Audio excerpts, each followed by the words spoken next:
testosterone decline.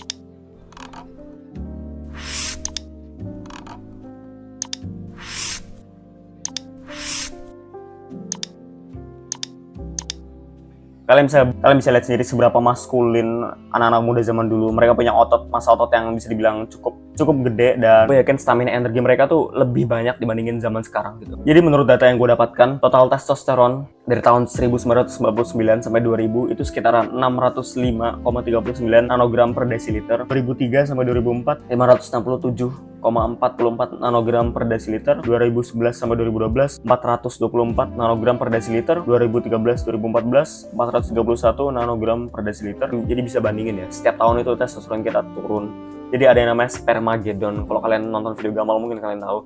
Kita di tahun ini berada di fase-fase dimana kita bakal infertile ke depannya. Kita nggak bakal bisa punya anak, kita nggak bakal bisa punya momongan sama sekali. Karena ya, seberapa rendah testosteron kita gitu. Dan kalaupun kita punya anak itu pasti kemungkinan cewek gitu gendernya. Dan testosteron ini apa sih? Jadi testosteron itu adalah sebuah seks hormon bagi para pria. Dan itu nggak cuma sekedar seks hormon, itu adalah hormon motivasi lu, hormon motivasi untuk mengejar ambisi, hormon kemaskulinan lu, hormon kepriaan lo gitu. Ya pokoknya laki-laki tanpa testosteron itu bukan laki-laki gitu. Pokoknya lu bandingin nenek moyang zaman dulu, seberapa kuat mereka, seberapa maskulin mereka, seberapa maskular mereka, dan seberapa kuat mereka untuk berperang gitu. Mental mereka kuat nggak cuma dari segi fisik. Dan bandingin zaman sekarang, kita hanya orang-orang lemah. Karena di tahun sekarang itu udah fucked up, udah banyak banget chemicals atau zat-zat yang rusak tubuh kita. Mulai dari sabun lu, air yang kita minum, BPA dan segala macam. Dan bahkan polusi udara ini bisa merusak testosteron kita gitu. Tapi mostly kebanyakan orang nggak terlalu peduli yang namanya hormon testosteron ini, karena ya mereka terlalu menganggap remeh, padahal ini adalah hormon yang sangat penting untuk menunjang motivasi lu, menunjang kebahagiaan keluarga lu ke depannya gitu. Ya kita hidup pasti at the end bakal punya istri, kita pengen punya anak, kita pengen punya momongan gitu. Tapi ini adalah menjadi salah satu tantangan kita ke depannya gitu.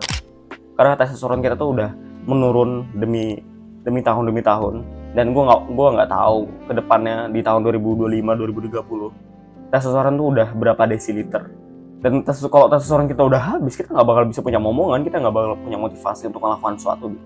Jadi apa sih tanda-tanda testosteron gue tinggi? Yang pertama, lu masih mempunyai libido, atau enggak libido lu tuh meningkat secara drastis. Jadi libido adalah sebuah seks hormon dimana lu yang rasa sangen lu, joni lu tuh berdiri, terus ya pokoknya lu ngerasa pengen reproduksi lah setiap saat gitu. Dan ini tuh secara natural gitu, secara alami, bukan lu itu secara nonton pornografi gitu. Lu gampang banget mengembangkan massa otot lu. Jadi ketika lu nge-gym sekitaran 3 atau sampai 5 bulan, massa otot lu tuh udah kelihatan banget gitu ya. Dan itulah salah satu tanda testosteron lu tinggi. Lu gampang banget bikin muscle mass. Body fat lu berada di body fat yang ideal. Mana lu nggak terlalu kurus dan lu nggak terlalu gemuk juga. Ya pokoknya body fat lu tuh rendah tapi lu tuh berotot gitu. Itu adalah salah satu penanda kalau testosteron lu tinggi. Terus lu mempunyai mental yang namanya assert dominance, atau lu ngerasa pengen nunjukin dominance ke orang-orang gitu. Kalau gue tuh adalah orang yang paling dominan, gue adalah orang yang paling kaya, gue adalah orang yang paling pinter, intelektual daripada kalian semua. Ketika lu nggak mempunyai tanda-tanda testosteron tinggi, tenang aja, di sini gue bakal ngasih beberapa tips. Dan faktor penentu testosteron ini banyak banget ya. Dan testosteron ini ditentukan oleh 3 faktor. Yang pertama itu dari pola diet lu makan apa aja selama lu hidup, selama lu kecil lu kan dikasih makan apa, selama pola asuh lu dikasih makan apa. Dan mostly dari kita pola asuh kita itu fucked up banget coy. Termasuk pola asuh gue itu dulu fucked up banget gitu. Mereka kurang yang namanya knowledge tentang yang namanya protein, kalori, zat gizi dan segala macam gitu. Mereka kurang diberi knowledge sama hal itu gitu. Dan kebanyakan di Indonesia tuh kan dari mereka ya badannya stunting. Badan mereka kurus, nggak ideal, cungkur, yang kayak orang kurang dikasih makan. Ya karena apa? Karena orang tua kita mungkin sebagian ya, ada yang kurang knowledge-nya gitu tentang hal ini. Gue dulu adalah orang yang diasuh dengan pola diet yang sampah. Bukan dari orang tua gue, tapi gue dulu kan ada yang namanya asisten rumah tangga gitu ya kan. Orang tua gue sibuk kerja gitu. Ya udah, gue dididik sama asisten rumah tangga ini. Dan lu bisa bayangin, gue dikasih makan apa?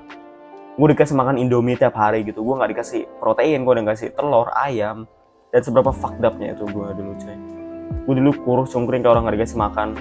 Dan bahkan berat badan gue dulu gak ideal bisa dibilang. Dan itu nentuin perkembangan lo juga gitu loh ke depannya coy. Lu sehat apa enggak itu nentuin banget. Lu tinggi atau enggak, lu gemuk atau punya badan yang ideal, itu salah satu faktor penentu gitu, pola diet lu. Terus yang kedua pola latihan. Pola latihan adalah dimana kalau lu cuma latihan body workout atau cardio, lu dari sekarang coba bisa ngelakuin yang angkat beban. Diimbangi juga dengan cardio. Lu bisa mulai dengan angkat beban dan ya add a little bit of cardio gitu di dalam pola latihan lu, karena cardio ini adalah salah satu hal yang penting untuk menunjang kesehatan jantung lu. Terus faktor ketiga itu dari berat badan lu.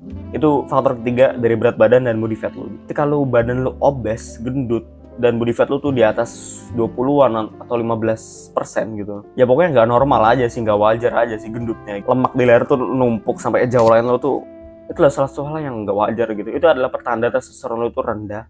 Jadi dari sekarang ya, kalau body fat lu di atas rata-rata atau rendah banget, lu bisa mulai dengan angkat beban. Solusinya tuh ya angkat beban cuy, kalau nggak jauh-jauh dari situ. Gue dulu makan banyak, porsi gue banyak banget, tapi gue nggak latihan angkat beban.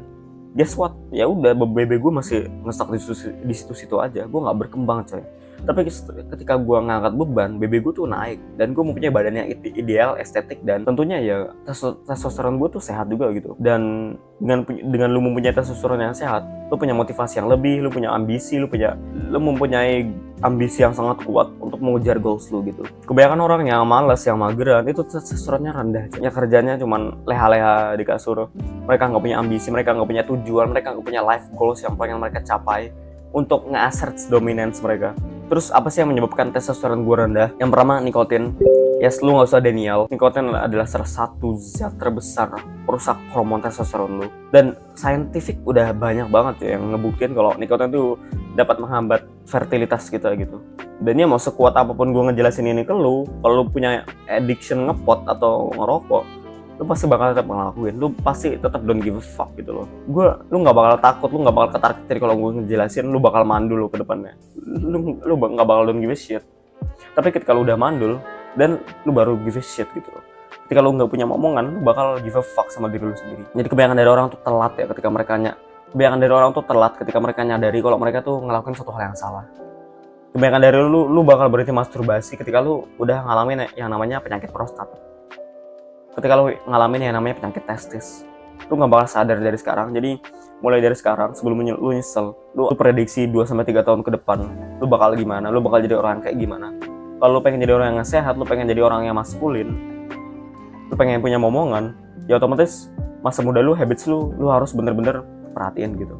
Setelah dari nikotin, yaitu junk food. Dan dari gue sendiri sih, ya junk food adalah salah satu faktor terbesar ya. Lu gorengan-gorengan instan itu, lu nggak imbangi pola diet lu dengan sayur, dengan wortel dan segala macam yang bisa menunjang hormon perkembangan lu gitu. Ya pokoknya makanan Amerika. Kalian bisa lihat aja Amerika di luar sana, banyak orang yang obesitas gara-gara ya junk food ini coy. Kemudian penggunaan marijuana. Lingkungan kita udah tercemari banget dengan zat-zat yang toksik di luar sana. Kayak contohnya BPA dan zat-zat polusi udara. Kita tuh kemana-mana ya, kita tuh terpapar, kita tuh tercemar dengan yang namanya zat-zat yang gak baik bagi tubuh kita, dimana zat-zat yang gak baik bagi tubuh kita ini bisa merusak hormon perkembangan diri kita gitu. Kita nggak bisa ngindar. Bahkan minuman yang lo minum itu bisa jadi mengandung BPA coy. Plastik yang kita pegang itu bisa masuk ke tubuh kita gitu. BPA kita tuh bisa masuk ke dalam kulit kita. Dan masih banyak lagi. Sekian dari gua, see you next video.